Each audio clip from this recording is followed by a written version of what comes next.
사도신경으로 우리의 신앙 고백하도록 하겠습니다. 나는 전능하신 아버지 하나님 전지의 창조주를 믿습니다. 나는 그의 유일하신 아들 우리 주 예수 그리스도를 믿습니다. 그는 성령으로 잉태되어 동정녀 마리아에게서 나시고 본디오 빌라도에게 고난을 받아 십자가에 못 박혀 죽으시고 장사된 지 사흘 만에 죽은 자 가운데서 다시 살아나셨으며 하늘에 오르시어 전능하신 아버지 하나님 우편에 앉아 계시다가 거기로부터 살아있는 자와 죽은 자를 심판하러 오십니다. 나는 성령을 믿으며 거룩한 공교회와 성도의 교제와 죄를 용서받는 것과 몸의 부활과 영생을 믿습니다. 아멘. 찬송가 14장 부르시겠습니다.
예배를 위해서 강인 원장님 나오셔서 대표 기도해 주십니다.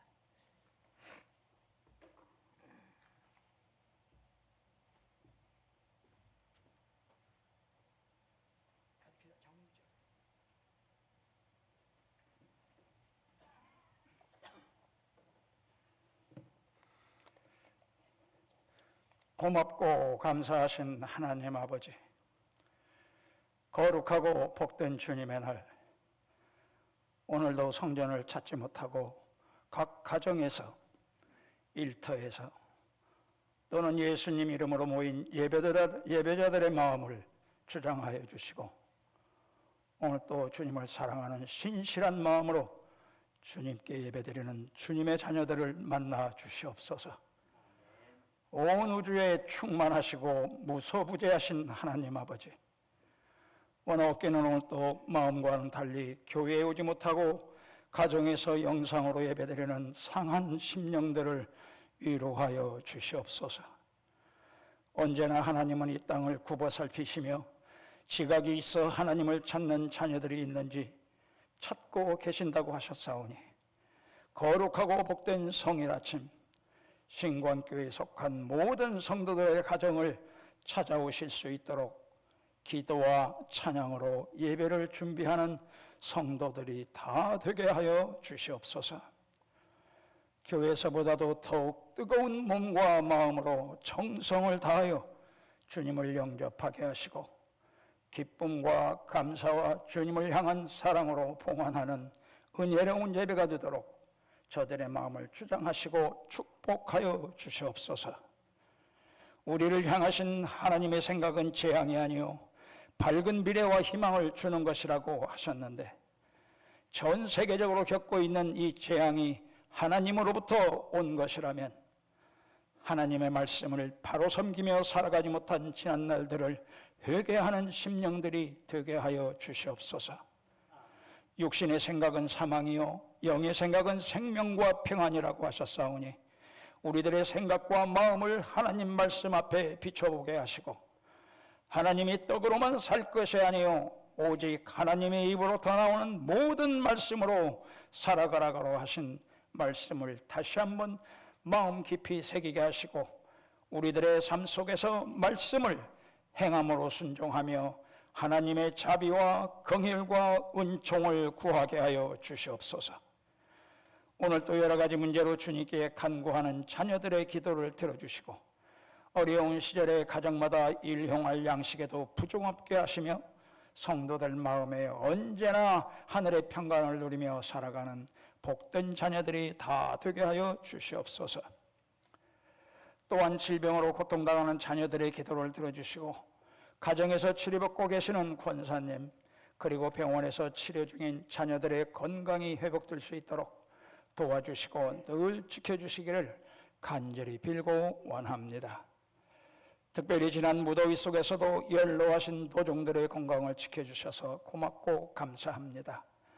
거동에 불편함이 없도록 다리에 힘도 주시고 맑은 눈과 정신으로 감사와 기쁨으로 노년의 삶을 살아가실 수 있도록 축복하여 주시옵소서. 나라와 민족을 위하여 기도합니다. 연이어 계속되는 자연재해로 나라와 백성들이 힘들고 고달픈 시간을 보내고 있습니다. 더구나 대부분 같은 지역에 불어닥친 엄청난 수마와 태풍이 휩쓸고 지나간 지역마다 드러나는 피해 현장은 너무나도 처참하고 마음이 아팠습니다. 피해 지역을 찾아가 도울 수는 없을지라도 적은 물질이라도 아낌없이 십시일반하게 하시고 어려운 처지의 동포들에게 조그마한 희망의 불씨가 되게 하여 주시옵소서. 어려운 때일수록 나라와 백성들이 한마음이 되게 하여 주시고 정부와 위정자들 그리고 일선에서 수고하는 모든 관계자들 이 어려움을 겪고 있는 이재민들을 내 형제의 자매와 같이 생각하며 힘을 모으게 하여 주시옵소서. 무엇보다도 추위가 오기 전에 거처할 집이라도 먼저 준비될 수 있도록 마음과 힘을 다하는 따뜻한 이웃들이 되게 하여 주시기를 또한 빌고 원합니다. 오늘 또 말씀을 전하시는 목사님께 성령 충만케 하옵시고 지혜를 더하여 주시옵소서. 이 시간도 저희들의 마음의 문을 활짝 열고 선포되는 말씀마다 마음 깊은 감화와 감동 있게 하여 주옵소서. 한 주간도 힘들고 어려운 삶 속에서도 이웃들과 가족들을 섬기며 감사와 기쁨으로 복음의 증거자로 살아가게 하여 주시옵소서. 예배의 시종을 주님께 부탁하오며 이 모든 말씀을 예수님 이름 높이 받들어 감사하며 기도드렸사옵나이다. 아멘.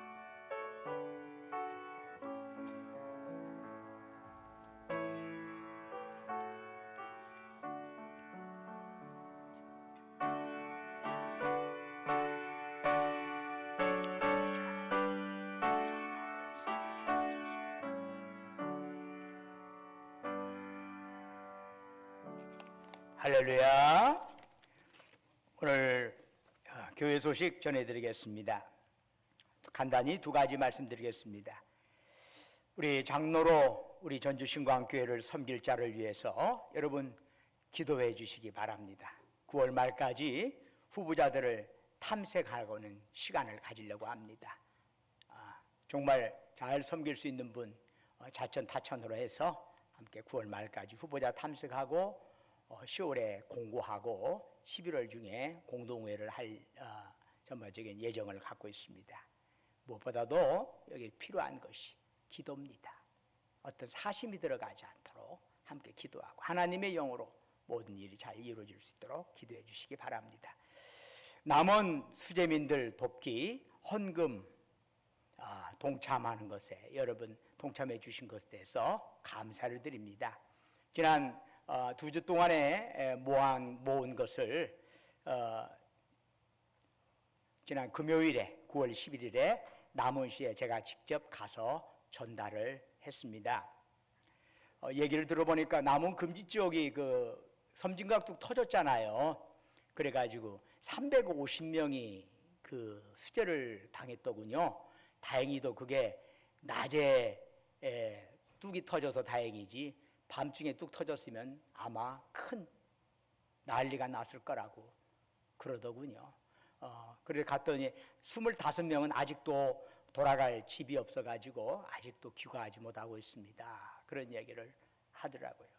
뭐 여기저기서 수재가 많이 났지만 다 도울 수는 없겠지만은 그래도 가까운 남원에 가서 그래도 전주 신강교회에서 자그마한 정성이라도 모아가지고 시실반으로 갖다 드렸습니다. 참 매우 고맙고 그들이 참 고맙습니다. 그런 얘기를 하더군요. 동참해 주신 모든 분들께 감사를 드립니다. 비대면 예배는 정부의 정책과 함께 조율을 하면서 차후에 비대면 예배가 언제가 마무리될 건가 저희 교회에서 의무적으로 결정할 수는 없는 거니까 모든 상황이 전국이 흘러감에 따라 적절하게 판단하려고 합니다. 여러분들이 이념해 주시면 고맙겠고 함께 더불어서 이것을 위해서 또 기도해 주시면 고맙겠습니다. 이제 찬송가 449장 부르시면서 하나님께 봉헌하겠습니다.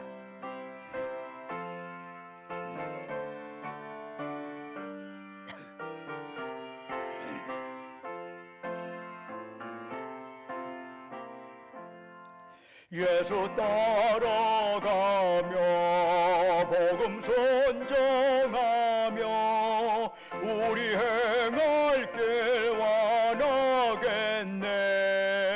주를 의지하며 순종하는 자를 주가 늘 함께 하시리라. 의지하고 순종하는 길은 예수 안에 즐겁고 복된 길이로다. 해를 당하거나 우리 고생할 때 주가 위로해 주시리네.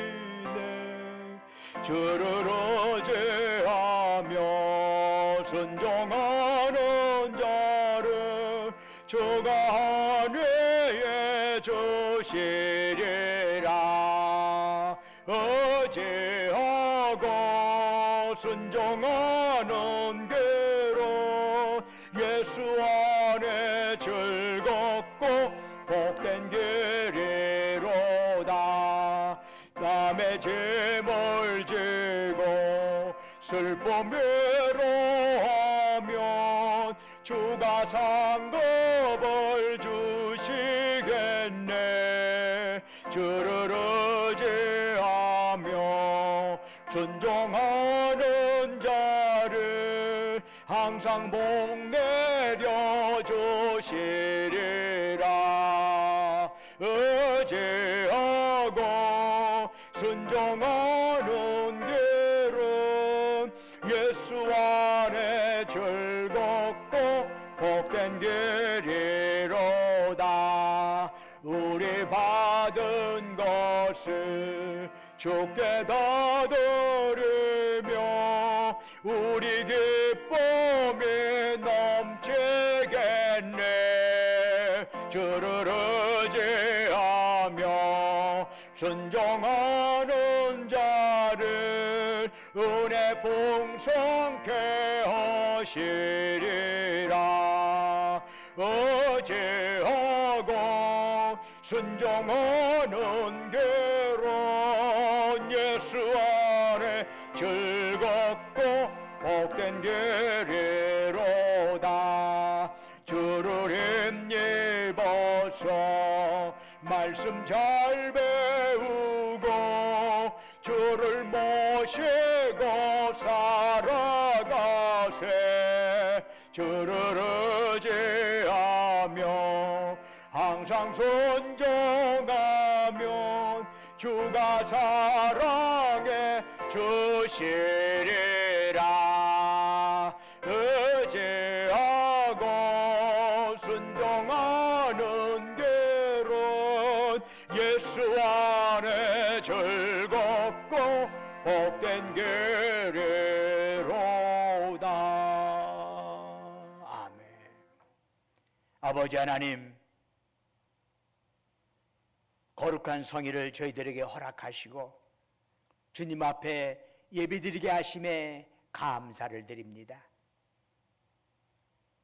이렇게 영상으로 드리는 예배지만은 이 시간 저희들의 마음 담아서 정성 담아서 경건한 마음으로 예배드리오니 주님 받으시고 바치는 모든 심령들에게 하나님께서 큰 은혜 베풀어 주옵소서.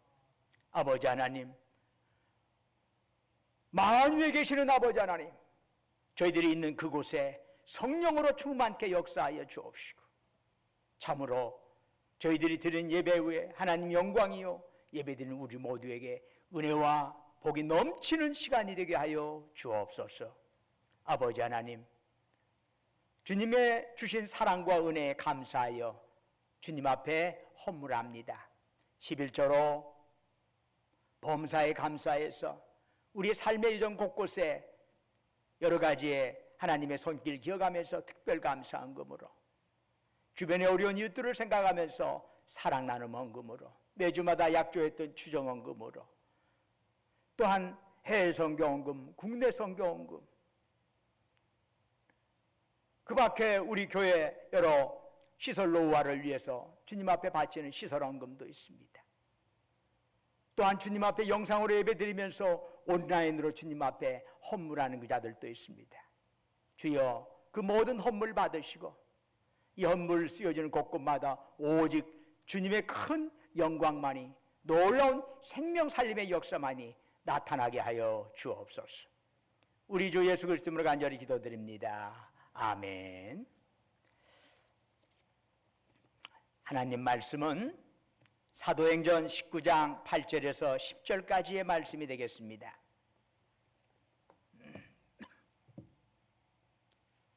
신약성경 220쪽이 되겠습니다.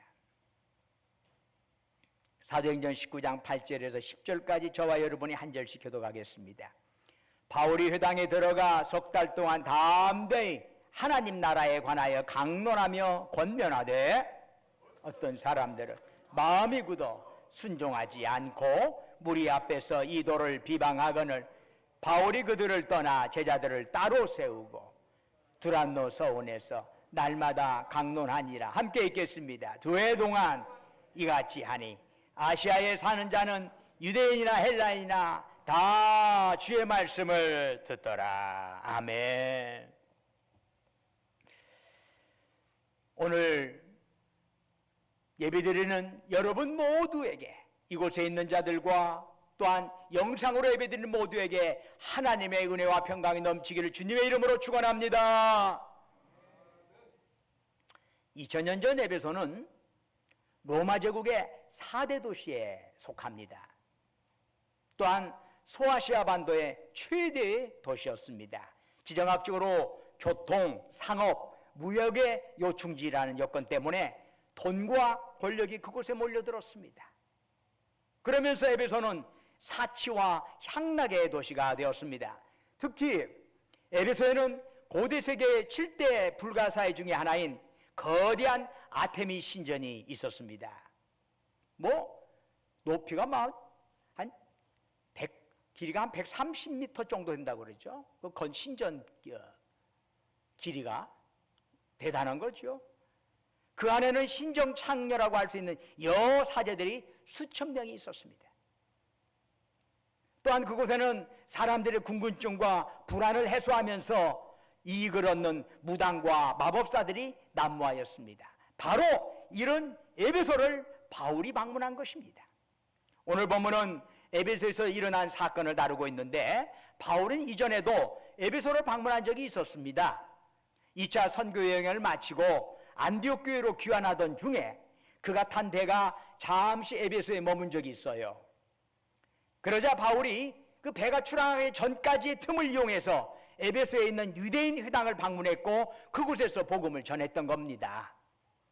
그러나 오래 머물 수는 없어서 후에 다시 돌아오겠다 약속 남기고 안디옥으로 향하였습니다.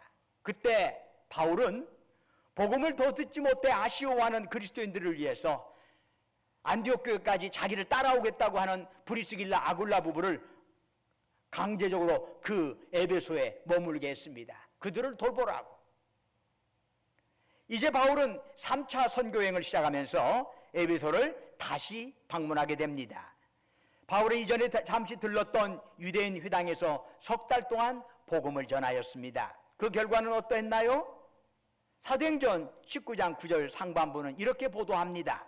어떤 사람들은 마음에 굳어 순종하지 않고 무리 앞에서 이 돌을 비방하거늘 기존의 행태나 관습 내던지고 오직 예수님을 통해서 새 삶을 시작하시오. 이런 바울의 교훈이 반대에 부딪히게 된 겁니다. 아테미 신전을 이용해서 돈을 버는 우상 숭배자들은 말할 것도 없고 하나님을 믿는다는 유대인들 역시 예수 복음을 공공연하게 비방을 한 겁니다. 여기서 비방하다로 번역된 헬라어는 카콜로게오라고 하는 단어인데 욕하다, 저주하다, 회방놓다 뭐 그런 의미를 그 안에 담고 있어요. 그런데 그 동사의 시제가 미완료형으로 되어 있어요. 헬라어 동사는 다양한 시제들이 있는데 시제에 따라서 그 의미가 매우 달라요. 헬라어에 있어서 미완료는 그것이 지속적이고 반복적인 의미를 지닙니다. 즉 한두 번 욕을 한 것이 아니라 바울이 하나님 나라를 강론한 석 달 동안 계속 공개적으로 복음을 모욕하고 복음 전파를 회방을 놨다는 겁니다. 한두 번이 아니에요. 그동안 바울은 복음을 배척하는 자들을 얼마나 타일렀을까요? 그러지 말라고. 그러나 조금의 개선의 여지도 보이지 않자 결국 바울이 그들을 떠났습니다. 바울은 유대인 회당을 떠나서 두란노소원이라는 곳에서 복음을 가르치기 시작했습니다. 이미 주님을 영접한 자들, 새롭게 주님을 영접한 자들에게 2년 동안 복음을 전한 것입니다. 그 결과가 어떻게 됐나요? 사도행전 19장 10절을 보니까 유대인과 헬라인을 막론하고 아시아의 많은 사람들이 하나님의 말씀을 깊이 들을 수가 있었습니다. 여기서 아시아는 오늘날 터키의 서북 지역을 가리키는데 바울이 두란노소원에서 전하는 복음이 에베소에 국한되지 아니하고 아시아 전 지역으로 퍼져서 많은 그리스도인들이 생기게 된 겁니다. 그로 인해서 골로새 교회, 라우디게아 교회, 히에라폴리스 교회가 다 이 에베소의 뿌리로부터 그 교회가 형성이 된 것입니다.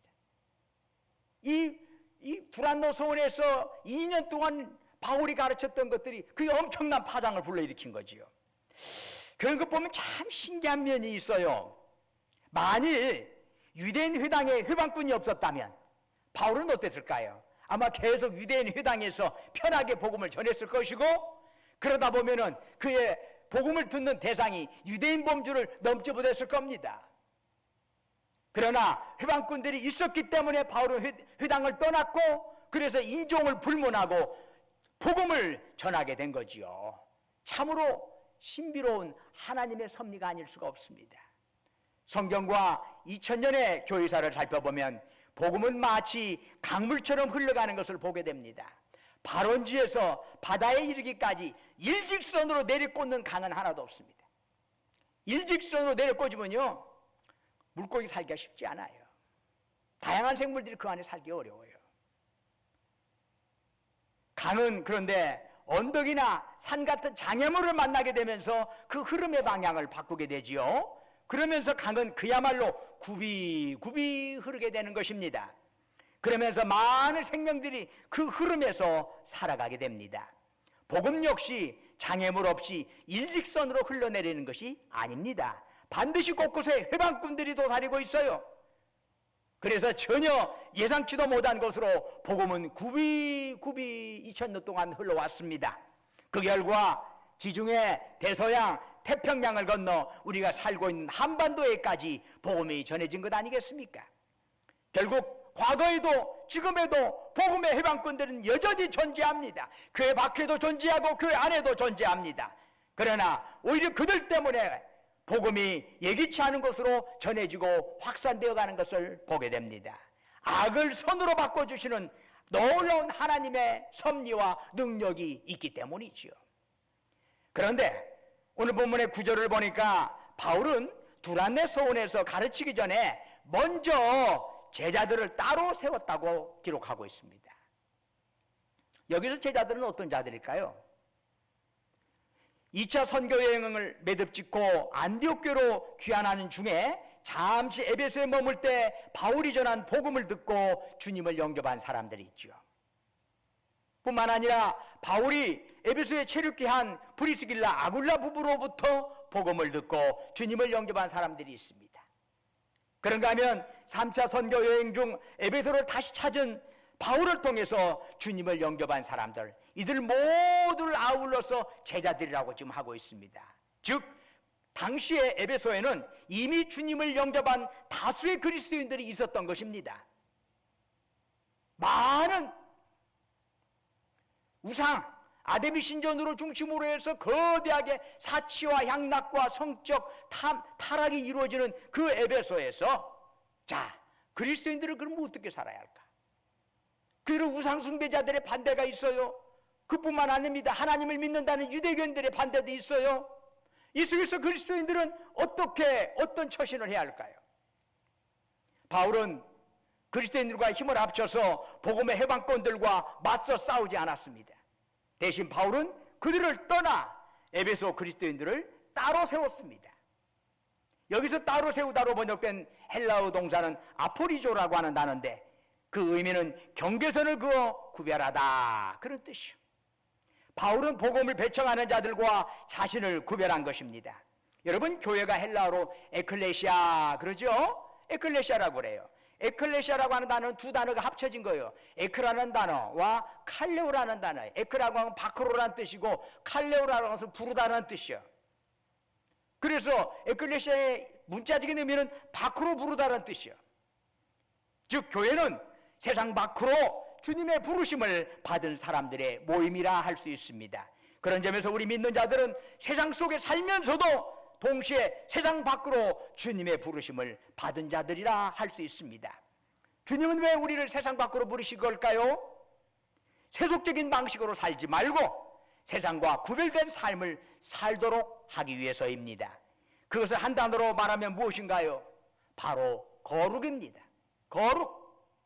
하나님께서 모세를 통하여 이스라엘 백성들을 애굽에서 불러내신 후에 하신 말씀이 있습니다. 너희는 거룩하라.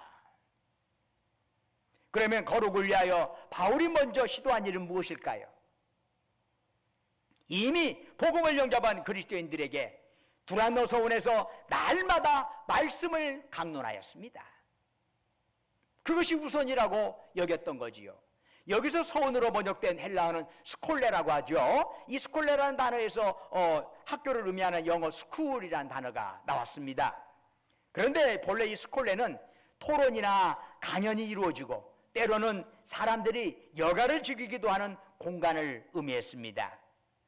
우리가 지니고 있는 성경 본문에는 두란노 서원에 대해서 또 다른 언급은 없어요. 다만 두란노 서원에서 그 말씀 공부했다 하는 것밖에는 없어요. 그런데 성경에 여러 사본들이 있는데 그 사본들 중에 신약 성경 사본 중에 베자 사본이라는 것이 있어요. 이 베자 사본에 보면 서원 주인의 이름이 나와. 서원 주임이 튀란노스라고 되어 있어요. 튀란노스. 그런데 이 튀란노스라는 주인이 오전에는 자기가 그 스콜레를 사용을 했어요. 그 서원을 사용을 했어. 그러다 보니까 바울과 에베소 그리스도인들은 그 시간을 비껴서 오전 11시부터 오후 4시까지 두란노 서원을 사용했다고 합니다. 그런데 여러분, 에베소 지역, 그 지역의 날씨는요 뜨겁고 더워요. 그래서 그런 지역의 사람들은 흔히 점심 식사를 한 후에 시에스타라는 시간을 갖습니다. 쉽게 말해서 낮잠 자는 시간이야. 이때 되면은 상점문도 많이 닫고 막 그래요. 그러니까 어쩔 때는 이게 저도 그 스페인 산티아고 길 걸으면서 이 시에스타 시간하고 딱 맞았지만요, 뭐 시원한 거 좀 먹고 싶은데 문 다 닫아놓은 데가 있어. 마을 들어가는데 그냥 가게가 다 문 다 터질 갖고 그냥 가지고 있는 물만 좀 먹고 배 쫄쫄 고르면서 그 다음 지역으로 걸어간 적이 있거든요. 문은 안 여는데요. 잠잔다고. 그 시에스타라고 그래요. 대부분의 사람들이 낮잠을 지르는 그 시간에 바울과 그리스도인들은 성원에 모여서 예배를 드리고 말씀을 공부했던 겁니다. 여러분, 더운 지방에서 점심 먹고 나면 몸 푹 처져요. 처져. 그래서 쉬어야 합니다. 그런데 에베소 그리스도인들은 낮잠을 자기보다는 말씀을 배운 겁니다. 왜 그렇습니까? 세상 사람들의 사고와 삶의 방식으로부터 자신들을 구별하기 위해서요. 하나님의 백성으로서의 살아가기 위해서 말씀을 배워야 해요. 말씀을 바로 먹어야 해요. 요즘에 그냥 말씀이 요즘에 그 뭐 인포데믹이라고 해서 가짜 뉴스들이 엄청나게 많아. 명품은 가짜가 많은 법이요. 말씀도 가짜가 많아. 예수 이름으로 가짜를 선포하는 자들이 얼마나 많은지 몰라. 영적 분별력이 필요한 이때라고 할 수 있어요.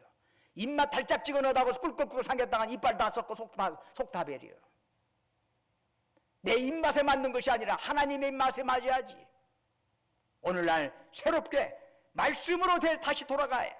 우상이 가득하고 대적자들이 가득한 그 에베소에서 바울이 1차적으로 했던 것은 말씀 강론이요. 말씀 가지고 다시금 시작하자는 것이지. 주님은 우리에게 거룩을 요구하십니다. 그런데 말씀을 모르면 어떻게 거룩하게 살 것인지를 몰라요. 거룩을 모르면 어떻게 해요? 자기 입맛대로, 자기 생각대로, 세상 방식대로 살아가게 됩니다. 우상과 향락에 가득한 에베소에서 그리스도인으로 살아가기 위해서는 먼저 자신을 구별해서 따로 세워야 합니다. 이것은 단순히 공간이나 위치의 문제가 아닙니다. 비록 우상과 돈, 쾌락이 판치고 있는 그곳 안에서 살지만 그 심령이 구별되어야 하는 것입니다. 이를 위하여 먼저 말씀을 알아야 합니다. 말씀으로 심령을 채워야 합니다. 그것만이 교회가 선경적으로 새로워지는 첫 번째 발자국이 될 것입니다. 교회는 세계의 꼭지점을 향하여 균형 있게 성장할 수 있습니다. 하나는 말씀이요, 다른 하나는 봉사요, 다른 하나는 친교입니다. 우리 믿는 자들이 세상으로부터 구별된 삶을 사는 자들이라면 그 출발점과 목적은 당연히 하나님의 말씀이어야 합니다. 그러나 말씀만 있다면 그것은 신학교지 교회가 아니에요. 말씀은 반드시 봉사의 삶으로 이어져야 합니다. 우리의 심장과 손발을 움직여서 이웃을 섬겨야 하는 것입니다. 그런데 이 봉사에 믿는 자 안 믿는 자 구별하면 안 돼요. 누구든지에게 필요한 자에게 도움을 줄 수 있어야죠. 그런데 만일 봉사는 있는데 말씀이 없다면 그곳은 교회가 아니고 자선단체가 될 것입니다. 셋째의 꼭지점은 교우들 간의 친교입니다.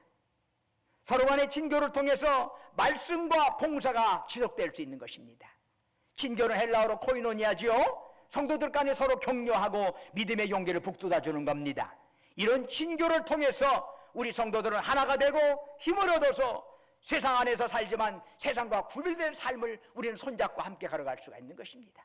혼자 걸어가면 힘나, 겁이 나. 혼자 가면 쉽게 무너져. 그러나 함께 손잡고 가면은 어려운 상황에서도 우상문화가 우리에게 휘몰아 친다 할지라도 회방꾼이 닥쳐온다 할지라도 손잡고 이겨낼 수 있을 줄로 믿습니다. 오늘날 교회는 이런 세속주의적 가치관이 깊숙이 스며들어와 있습니다. 그래서 예수님, 하나님 단어 빼놓고는 믿는 사람인지 안 믿는 사람인지 구별이 안 갑니다. 그것이 똑같아요. 바로 이때 필요한 게 뭘까요? 말씀을 바로 배워야 하는 것입니다. 그렇지 않으면 세속주의와 우상한테 먹히게 되는 겁니다. 세상 방식대로 하나님 믿고 자기 편할 대로 주님 믿는 것입니다. 코로나로 인해서 기존의 예배나 성경 공부가 지속되지 못하는 상황에서 우리는 어떻게 세상에서 구별된 삶을 살아갈 수 있을까요? 코로나 탓만 해서는 안 됩니다. 코로나 끝날 때까지 무작정 기다릴 수만도 없는 것입니다. 지금 주어진 그 형편에서 어떻게 말씀을 배우고 어떻게 세상을 섬기고 어떻게 교우들 간에 소통할 수 있을지 우리는 지혜를 짜내고 그것에 대해서 옳거다 하면 실천해야 할 줄로 믿습니다. 코로나 때문에 어쩔 수 없어. 코로나 때문에 안 돼. 코로나 때문에 못해. 언제 하나님은 어떠한 상황에서도 또 나갈 수 있는 또 다른 길을 항상 열어놓으십니다. 코로나 때문에 여러분 휴대폰이 막힙니까? 코로나 때문에 서로 간에 문자가 막힙니까? 하나도 안 막힙니다. 그건 코로나도 안 걸립니다. 서로 소통하고 친교하면서 잘 지내냐고 끊임없이 안부 인사를 묻고, 또 말씀 공부도 코로나 때문에 말씀 공부 못 해왔지만 이제 또 다른 방법으로 말씀 공부를 하려고 합니다. 그것을 준비하고 있습니다. 이것이 아니면 딴 데로 가서 말씀은 굽이굽이 흘러가게 되어 있어. 여러분, 바로 이런 것이 아름다운 교회와 아름다운 성도의 모습이 아니겠습니까? 사랑하는 전주신광교회 교회 여러분, 어려운 시기에 더욱 마음 다잡고 말씀의 제자로서 세상의 빛과 소금으로 살아갈 수 있기를 주님의 이름으로 축원합니다. 은혜와 사랑이 충만하신 아버지 하나님, 저희들의 삶을 주관하시옵고 하나님의 절대 주권, 절대 왕권이 우리의 삶을 인도하여 주시옵소서. 특별히 혼탁한 이 시대, 믿음 생활 제대로 하기 어려운 이 시대, 더욱더 하나님 말씀 꼭 붙잡고 세상에 살되 세상과 구별된 삶을 살아가게 하옵소서. 우리 주 예수 그리스도를 간절히 기도드립니다. 이제는 주 예수 그리스도의 은혜와 아버지 하나님의 만극하신 사랑과 성령님의 감화하시고 감동하시고 충만케 하심의 역사가 참으로 어려운 시기에 주님 바라보면서 더욱더 주님 말씀 가슴에 채우며, 또한 어떻게 하면 이웃을 도울 수 있나 봉사의 손길 내밀고, 어떻게 하면 우리 믿는 자들끼리 다시 한번 친교할 수 있나, 교통할 수 있나 한번 지혜를 짜내면서 그것을 위해서 시간과 힘을 내고, 그렇게 또한 거룩한 하나님의 백성으로 살고 있다고 다짐하는 당신의 사랑하는 백성들, 그들이 속해 있는 가정, 직장, 사업장, 외지에서 공부하느라 직장 다니느라 군복무할 수간 우리 아들, 딸들 위해 지금도 영원토록 함께 하시기를 간절히 축원하옵나이다. 아멘.